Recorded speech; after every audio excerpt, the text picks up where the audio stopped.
सास नंबरी, बहू 10 नंबरी। पूरे घर में मालती देवी का हुक्म चलता था। अपनी बड़ी बहू को वो टीवी के रिमोट की तरह कंट्रोल करती थी। चलो देर हो रही है, 12 बजे से पहले लड़की वालों के यहाँ पहुँचना है। हाँ हाँ चलती हूँ। मैं तो भगवान से बस ये दुआ कर रही हूँ कि जिस तरह मेरी बड़ी बहू मेरी मुट्ठी में है, उसी तरह मेरी छोटी बहू भी मेरे इशारे पे नाचे। अरे भगवान, भला इस घर में किसकी हिम्मत है जो तुम्हारे खिलाफ जाने की हिमाकत करे।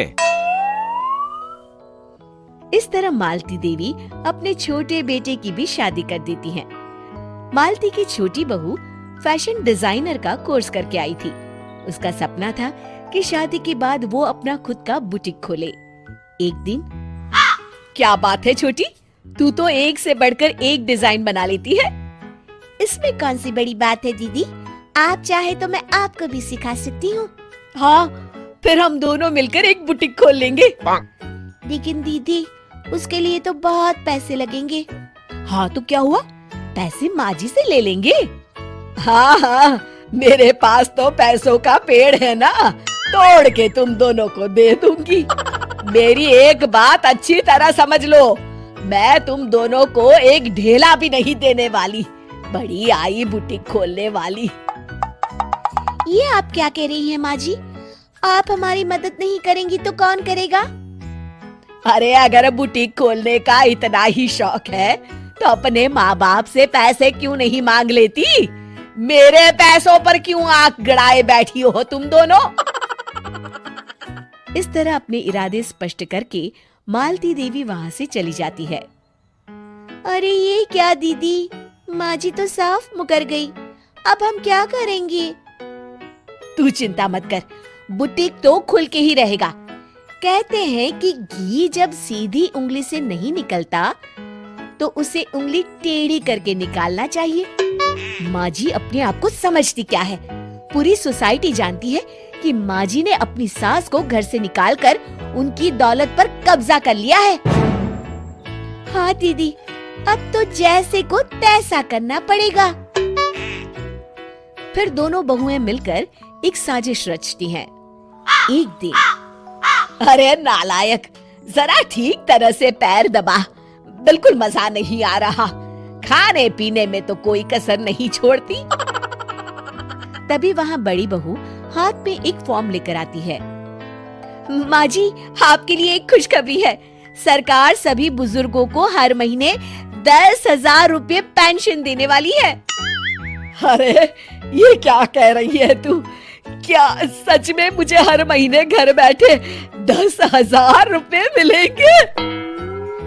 हाँ माँ जी, दीदी सच कह रही है। कल टीवी न्यूज़ में इस बारे में बता रहे थे। बस आप ये फॉर्म पढ़ के इसे भर दीजिए और अपने दस्तखत कर दीजिए। मैं इन्हें ले जाकर जमा करवा देती हूँ। अरे नालायक, बड़ी कामचोर है तू। इस बुढ़ापे में कहाँ तुम मुझसे फार्म भरवा रही है? खुद ही भर ले, मैं दस्तखत कर देती हूँ। ठीक है माँ जी। फिर बड़ी बहू बड़ी चालाकी से फॉर्म के पन्नों के बीच प्रॉपर्टी के पेपर छिपा कर रख देती है और उन पर मालती देवी के दस्तखत करवा लेती है। कुछ दिनों के बाद मालती देवी अपने पति के साथ 2 दिनों के लिए अपने एक रिश्तेदार के यहाँ जाती है। दूसरी तरफ दोनों बहुएं पूरे घर पर अपना कब्जा कर लेती हैं। मालती देवी जब अपने रिश्तेदार के यहाँ से लौटती हैं, तब अपने कमरे में ताला लगा देख आग बबूला हो जाती है। अरे नालायको, मेरे कमरे में इतना बड़ा ताला किसने लगाया है? माँ जी, ये कमरा तो मैंने अपने बेटे रोहन को दे दिया है और आज से आप बाहर कोने में जो छोटा कमरा बना है ना, वहाँ रहेंगी। अच्छा, मैं उस सड़ेले कमरे में रहूंगी है? तेरी ये कहने की हिम्मत भी कैसे हुई? और मेरी इजाजत के बिना मेरा कमरा देने वाली तू होती कौन है? लगता है तू भूल गई, इस घर की मालकिन मैं हूँ। तभी वहाँ छोटी बहू आती है।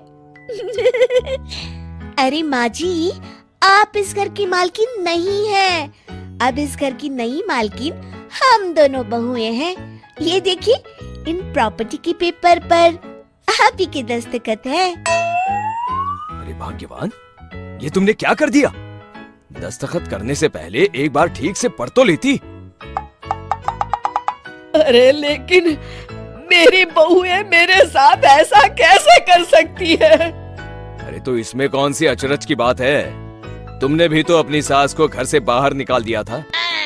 टूटा फूटा ही सही, शुक्र करो कि इन दोनों ने कम से कम हमें रहने के लिए कमरा तो दिया। तुमने तो अपनी सास को वो भी नहीं दिया था। आज समझ में आया, जैसी करनी वैसी भरनी। चलो अपना सामान उठाओ और चल